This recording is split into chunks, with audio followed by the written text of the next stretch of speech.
What does this mean to you going into the Red Sox Hall of Fame? It's pretty humbling, actually, to know that, the guys that are on the list prior to me being on this list and to be considered into that company. I don't really consider myself in that company. Obviously, they think that I did a good enough job to get there. I don't think of myself that way, but it is it's quite the honor, honestly. I mean, there's just no other way to approach it for me. Looking back at your numbers, you won 4 World Series. Where does Boston fit into this whole thing? And I didn't realize you were as good as you were for as long as you were in the game. I didn't either, Dan. To be honest. When I won the first 2 in Toronto early in my career, 92, 93, I don't think I really had the experience in the league to know what it meant to win the World Series. I mean, it was really cool, and it was a lot of fun. But to go through the next 10 plus years trying to get back and meeting so many guys that have never been and have been in the playoffs very few times, you finally get a sense of this is really what the culmination of a season is. And to get back and to win it here, and then at the time that we did, to end, the 86-year drought was, like a cherry on top. So it was, it's super special.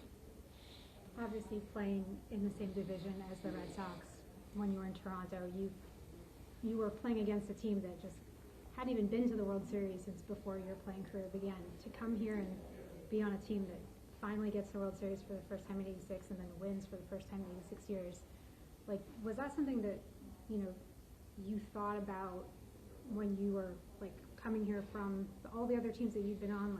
I'm coming to a team that we're going to try to do something that no other Red Sox team has done. Ted Williams, Yastrzemski, none of these guys. How much did that pressure kind of weigh on you guys? We didn't really consider it pressure. And, your question leads me back to the first meeting we had in spring training, and Nomar stood up. And he spoke about you guys. And I say as a collective, it was unfortunately, I think prior teams that before 2003, it was you guys against us guys, and it was like we weren't fighting together. And I mean, if you look at yourself and you report and you have to be honest what we do, and we have to be honest about what we do and be able to accept your honesty on the critique. I think prior teams fought that, if that makes sense. We began to embrace the critique in 2003 and use it as fuel to get better, so to speak, instead of, and I'm not calling any of the other teams, worse than what we were. No one likes to be critiqued, obviously.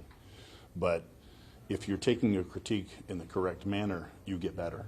And I feel like in 2003, we got better. Once we started accepting what you guys saw as what we did as a collective. So it made us a stronger unit. And then we began to embrace the fanatical aspect of it, which is Fenway Park, everybody that sits in the seats. And we started to, enjoy being in that moment. And there was days you don't want to be in that moment because, they will boo the crap out of you. And which is an honest critique because they want you to win. We don't step on the field because we don't want to win. We want to win. We're all competitive. We're all athletic.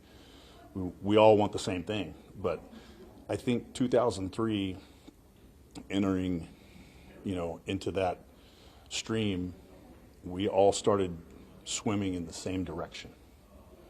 And then in 2004, it just carried over. And we were, at the beginning, swimming at the same speed, and we were all going in the same direction.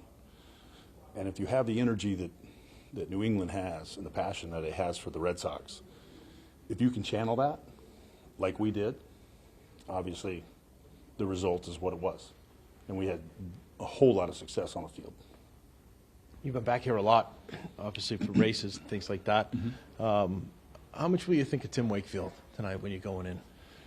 I think of Tim every day. You know, I think about, you know, his daughter Brianna, who is here, and I asked her to be here, you know, at the luncheon with us. And, you know, as I said, funny thing is, we're in the very room that I said it. You know, I had all the guys stand up, and I said, these are your uncles, you know, we're family now. And to lose a family member is tough. To lose a friend is tough.